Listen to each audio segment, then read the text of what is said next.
One unique thing about any purpose-driven story is that after the climax, you're going to have some sort of moral. And in fact, the moral can take up quite a bit of space depending on what you're doing. So if you're in a situation where you're in a job interview and you're telling a story about a time that you overcame a challenge, you'll usually want to spend just a bit of time talking about why that was an important story, what you learned, and what that means for you at this new or potentially new organization. So you'll remember this clip. This is Jay Shetty talking about the first lesson that he learned at monk school. He's told us the story. Now we get into the moral of it, and he spends a lot of time on it. But I want to just point out a couple of key things that you can keep in mind when you hit this part of your stories. The first thing you learn at monk school is learning how to breathe. I said, why? He said, because we're taught that the only thing that stays with you from the moment you're born to the moment you die is your breath. So this is the part at which the story starts to end and we begin to come into this moral perspective. Take a look. All your friends, family, the country you live in, all of that's going to change. The only thing that doesn't change, that stays with you from the moment you're born to the moment you die, is your breath. So what you notice here, if you watch back, are these pauses, right? He's creating space. And not only creating space, he's repeating his key point, because this is really what he wants you to stick with. If there was one soundbite, it's this, your breath is the only thing that stays with you, so mastering it is very important.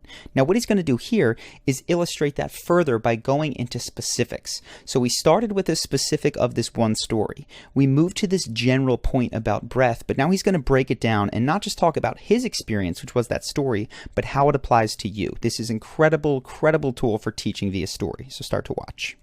And he said, notice when you get stressed, what changes? Your breath. Right. When you get angry, what changes? Your breath.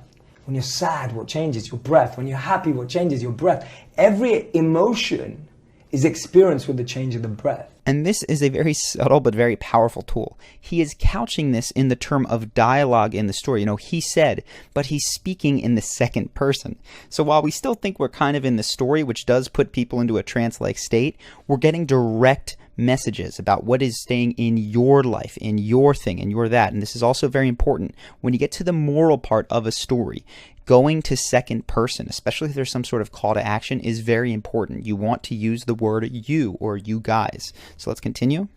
So he said, when you learn how to navigate and manage your breath, you can actually navigate any situation in life. And I was just blown away. I was just like, wow. And then I remember researching it and noticing how athletes were taught how to breathe, musicians, singers, especially those who...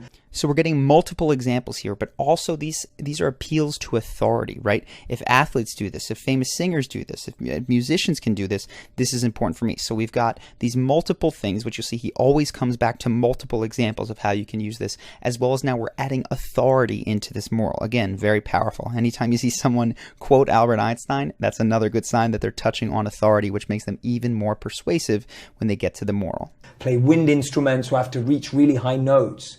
They're all trained how to breathe because they have to use their breath in challenging, stressful, pressure-filled situations. Right. But I was like, so are all of us. You've got to go on stage in front of 10,000 people. You've got to go do a concert. You just lost a deal or a contract. Our breath changes in all those scenarios, yet we don't know how to use our breath to change our life. Right. You see, he continues on here, but he continues to give very specific examples, now moving away from the specifics of monk school, but to the person that he's speaking to. In this case, it's Lewis, so he's talking about speaking on stage. That's going to very clearly resonate with him. If he were speaking to a different audience of school children, he might talk about giving a presentation in front of class. This is so effective, and it's really why we tell stories, because oftentimes we want to teach lessons. We think the most important thing that we can do is simply just say the abstract lesson, but really, if we put it in the package of a story, if we have that story come first, then we have this moral, we apply it to their life with the words you, and we give them specific examples, you're much more likely to be able to influence people, whether that's to get them to change their behavior, hire you, whatever.